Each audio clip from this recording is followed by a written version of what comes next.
Assalamualaikum warahmatullahi wabarakatuh. Saya Fiskara Wulandari, kelas 2351 KPIB dengan NIM 2304131061, Program Studi Komunikasi dan Penyiaran Islam, Fakultas Dakwah dan Komunikasi Universitas Islam Negeri Raden Fatah Palembang.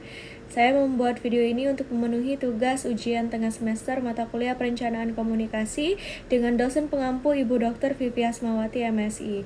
Sebelum memasuki penjelasan, kita harus tahu dulu apa itu perencanaan komunikasi. Jadi, perencanaan komunikasi itu merupakan suatu tindakan yang direncanakan oleh organisasi ataupun orang dalam berkomunikasi. Nah, apa saja yang perlu direncanakan? Yang direncanakan itu ada 3 poin. Yang pertama itu target komunikasi yang berupa audiens, yang kedua yaitu media yang tepat, dan yang terakhir yaitu efek yang ditimbulkan. Nah, kenapa pentingnya perencanaan komunikasi? Karena komunikasi kita itu harus direncanakan terlebih dahulu agar komunikasi tersebut sesuai dengan apa yang kita inginkan dan juga agar pesan yang kita sampaikan itu bisa sampai kepada audiens secara efektif dan efisien, sehingga audiens itu bisa mengerti apa yang kita sampaikan. Nah, maka dari itu pentingnya perencanaan komunikasi. Ada juga 3 yang melatar belakangi perencanaan komunikasi. Yang pertama itu menghindari terjadinya konflik. Kedua, adanya corporate social responsibility. Ketika kita berbicara di depan umum, kita itu punya nilai moral atau kewajiban untuk menyampaikan suatu kebenaran agar audiens dapat percaya bahwa hal yang kita sampaikan itu sudah pasti benar. Oleh karena itu, kita harus menyampaikan informasi atau bahkan pesan sesuai dengan fakta dan data, bukan hanya asumsi belaka saja. Jadi perencanaan apa sih itu latar belakangnya?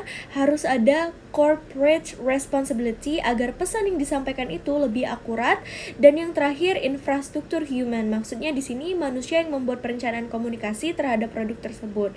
Adapun tujuan dari perencanaan komunikasi salah satunya itu agar tidak menimbulkan makna ganda, sehingga pesan yang kita sampaikan itu satu makna dengan apa yang disampaikan.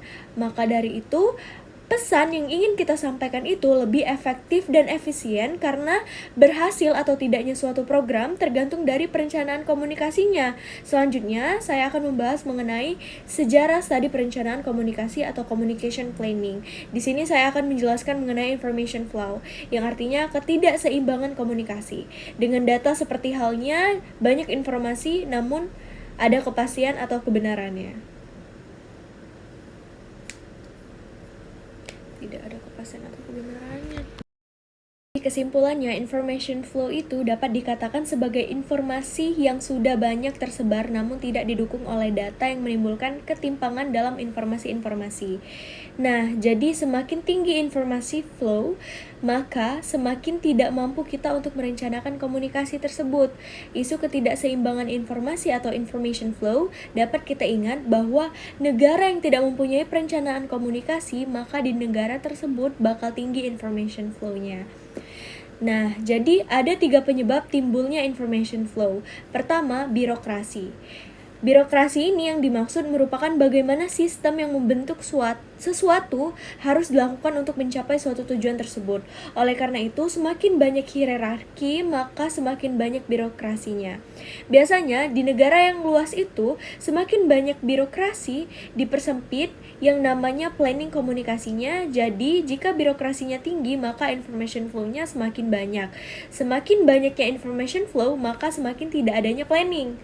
Komunikasi yang kedua itu leadership, yang mana leadership ini yang menyampaikan informasi yang berubah-ubah.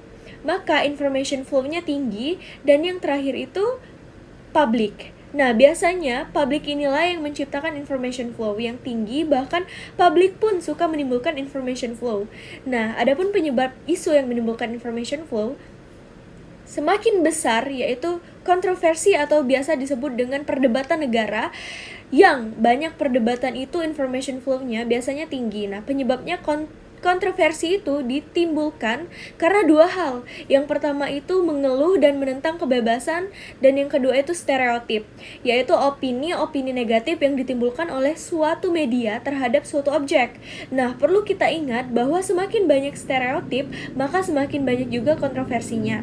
kontroversi information flow. Itu bisa kita atasi. Nah, caranya gimana? Caranya mengatasi information flow itu, yang pertama planning komunikasi, tetapi harus ada objek dulu, baru kita bisa buat planning tersebut.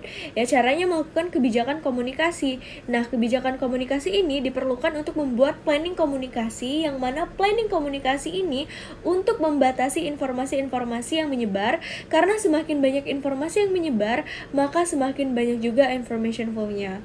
Oleh karena itu, kebijakan komunikasi membatasi information flow yang semakin besar di masyarakat agar mudahnya perencanaan informasi dibuat yang melalui regulasi kebijakan komunikasi.